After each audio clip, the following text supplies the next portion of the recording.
Teacher yun, lubat ako Sa mga Kani siya nga module is after the childcare. Nakapatay duha sa childcare, which is the new dressing and splitting.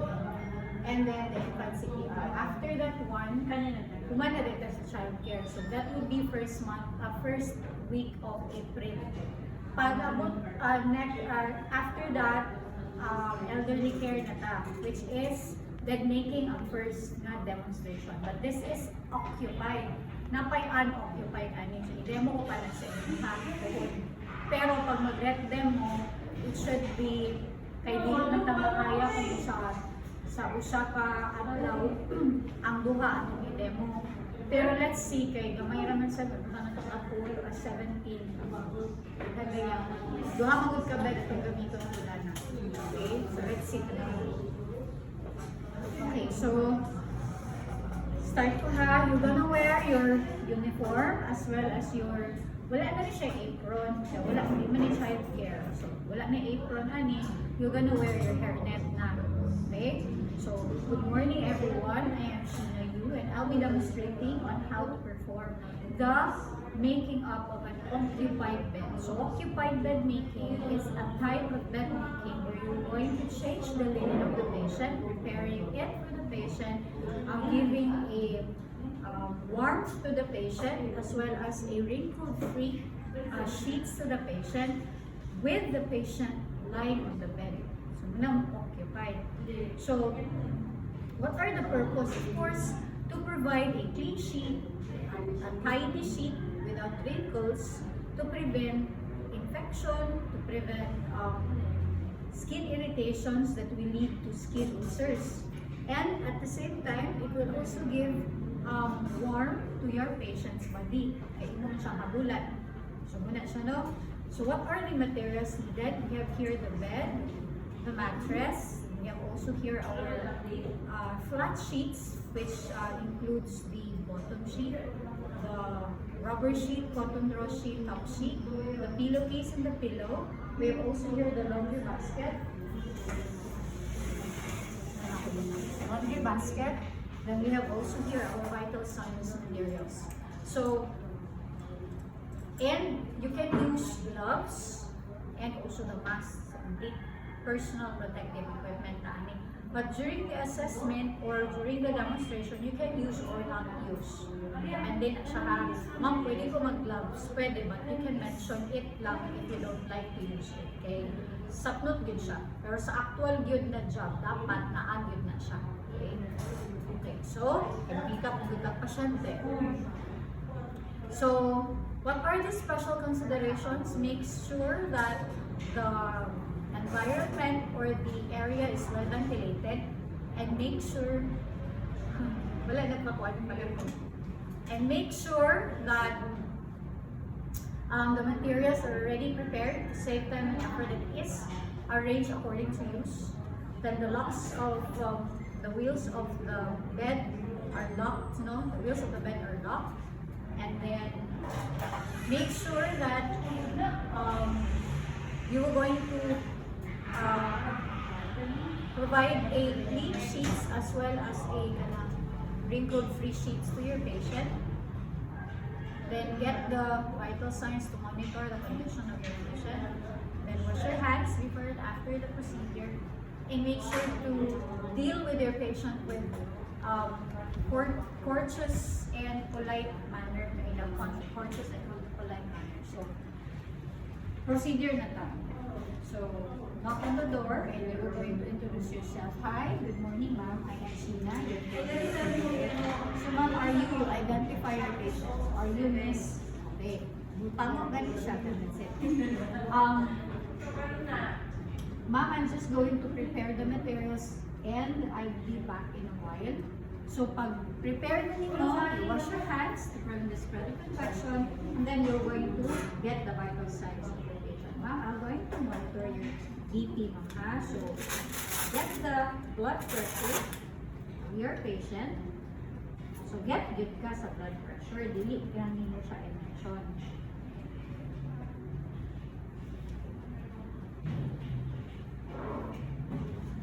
And sa inyong pag-demo ani dapat may partnering mo. So, di mo mamili o gumiwang. Hala, kaya yung patient po, hindi man mga umay, dando man, bisa. O, dili, bugat siya. Dili siya mamili. Depende sa inyo, kinsa inyong partner ka, may mamili. Okay? Pero ang pinakauna ani nga demo ninyo is munang vital signs dapat kuan ninyo kay para at least ma-practice po inyong blood pressure taking.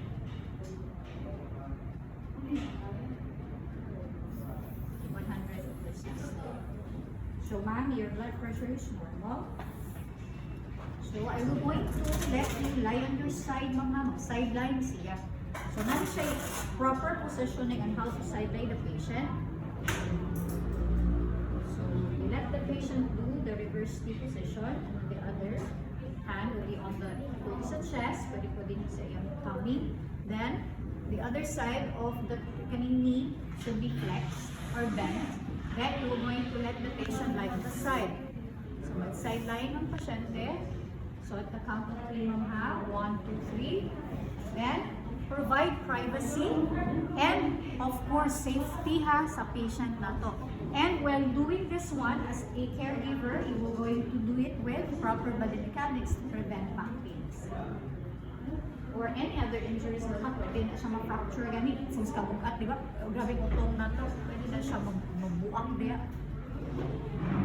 Ay dislocated ka ng sayop na position. Okay? Then the side wrists are up here. Then let the patient be comfortable. Pwede na siya mugakos o unlan, no, to prevent chest compression. And then pwede niyo siya ipatanday or anything din towel baka basta para ma-relieve ang back sa patient. Okay? Then on the other side, just going to roll the sheets towards the center.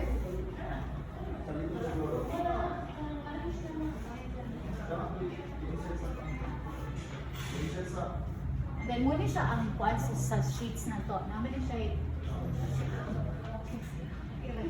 mahulog ka? Hindi na siya humihinga ma'am. Lagi nga ba siya? Hindi na humihinga ka na mahulog na. CPR mo na ka na. Lima ko itang minocular. Wait, mouth na. Ay, sa tama.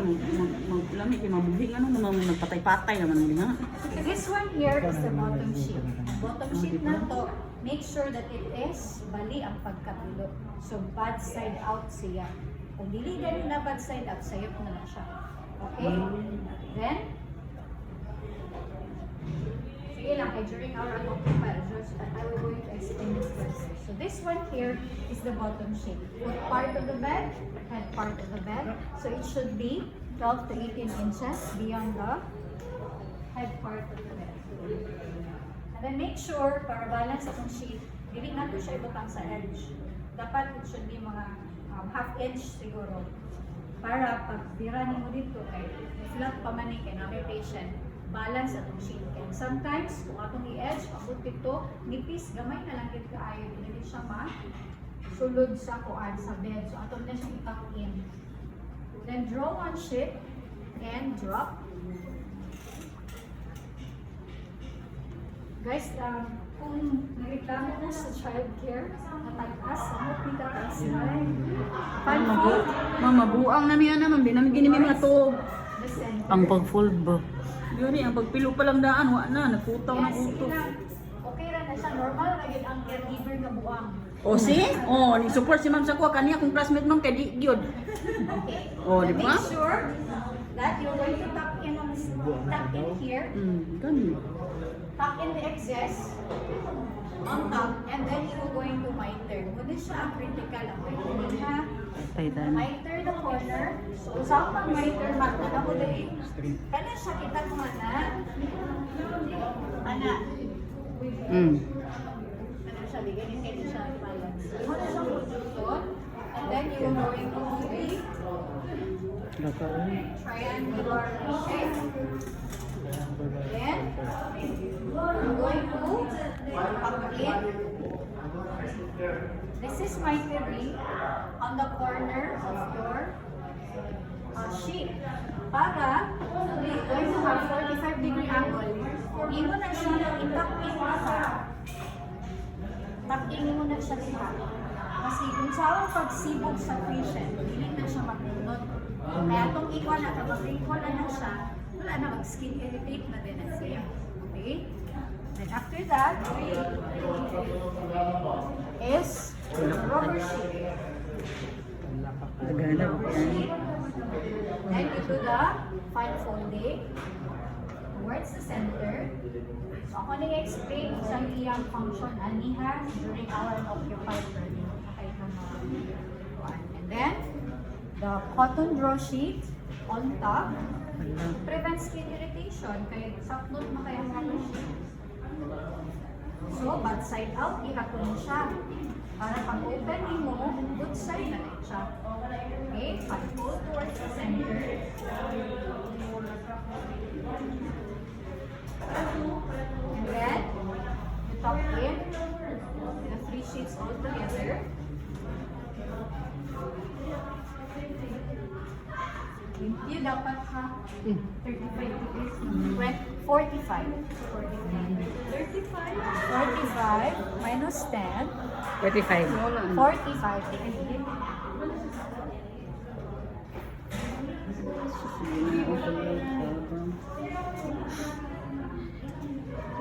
Then we have here Kadang-kadang pa napton. top sheet. Top sheet is baliktad na siya. Igitad Kung na ganyan nila, it's igitad na lang. 12 to 18 inches beyond the head part, karon foot part na siya. So baliktad na rin siya ang top sheet. And then just going to The other side. and unfold towards the center.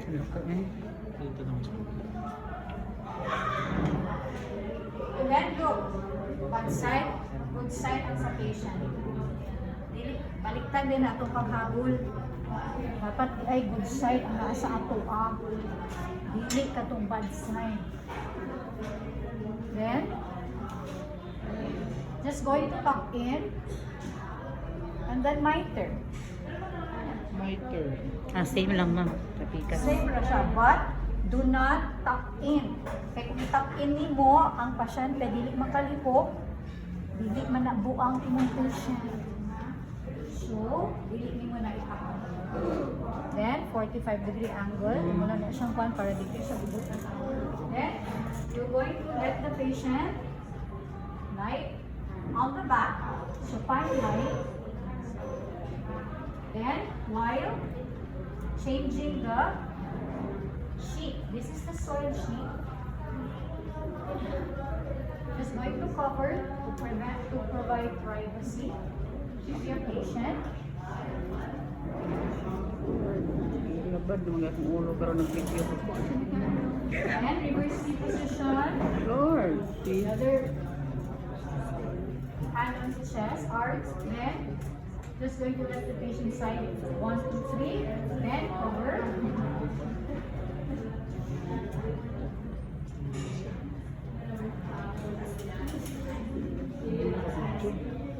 Then after that one, you're going to offer the pillow. It should be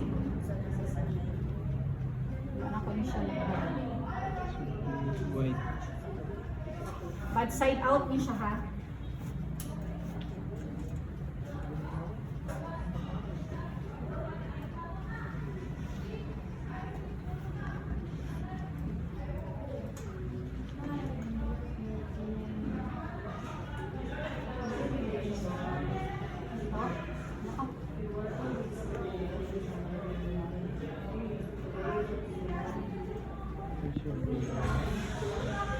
So less lang inyong likapon sa less lang.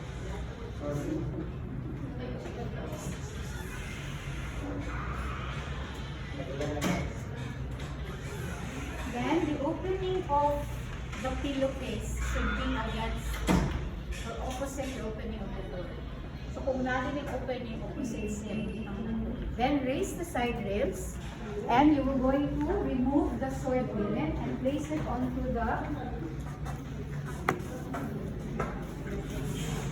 Wala nila. ay mas iso na makabuang tamtaman na. Wala, yung video kami ma'am, nabuang naman na. Dito na po din You will going to remove it away from the patient, not towards the foot part. Ayaw siya towards there. Okay, lalunin mo ang iyang Abong. ugaw. Then place it onto the laundry bag or the laundry basket. And then pull na din kasi in the sheets. Na ano ka na yung tawag? Eh, pwede ka mo kasi mabuhay na naman. Ano na, stroke na pa.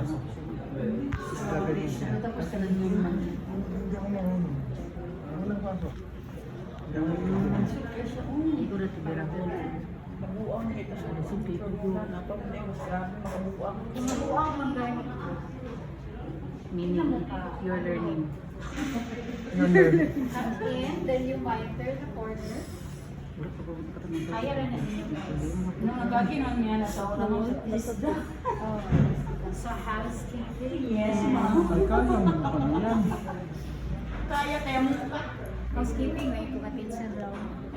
Isang kami position sa pain ng housekeeping, ma'am. And then we have also here the Ayaw niya magpahatak, ma'am. rubber sheets. Dili na ikaon niya. Na ano ba na ipin, may ipin.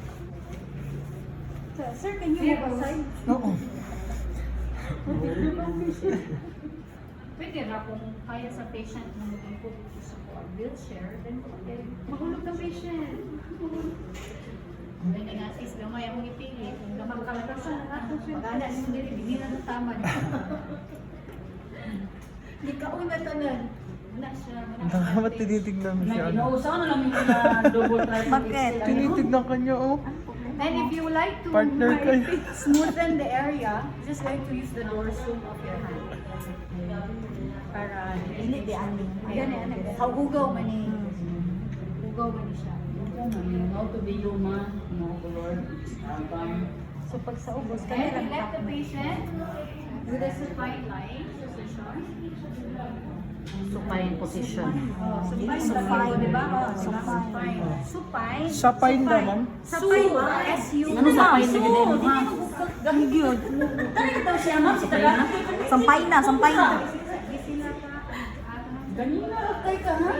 Mababababot pa rin, ha? Ba, sakto yung bubble. Sakto lagi. Oh, ba? Anong double? Supine position. Susi? S-U-P-I-N-E. S-U-P-I-N-E. Ha. Sakto, ah. Wow. Wow. Then this is going to tuck in and migrate. Wala. Tapos ko so ang patient ma'am yan tiil mo rin magapos ay ka na No. ano man itak-in man Dili na. Dili na ako tuck in diha. Hindi tinakin yung sa baba. dili na Ayun na itakin sa baba. Kaya Ano ito na? ang patient. di mo ano ito magkulo Ma-restrain ang patient. ay And ano then lang siya after that, just going to make sure that it's neatly done. So, you will going to give, ako you're just going wala na. Just going to give, yung wala tawag mo. Bastos lagi ni siya nga classmate is buwangon, eh. You will going to give 2 to 3 inch. Dili, kailangan mag-clear man na nimo. Di kayo mataka-taka. O, tanawan na pag sige buhat yung bira-bira. Okay, para makaginhawa ang patient. Ligas na siya, ma'am. Ah? Maliligas na yung patient mo. Uy, Jesus. Ikaw, bito. Patay-patay mo na rin siya. So, Ano sila pa yun? mga buang man yung mga student karon mo, no? Para sa... Wala lagi. Okay, so muna siya. So yet the vital signs again. Kuhaan ninyo direct kuhaan ninyo again, ha? Ako lang i-mention, but kuhaan ninyo again. And then, thank you ma'am for cooperating. Do aftercare, you wash your hands, and bye. Okay. Thank you, ma'am. Hello, 19 minutes.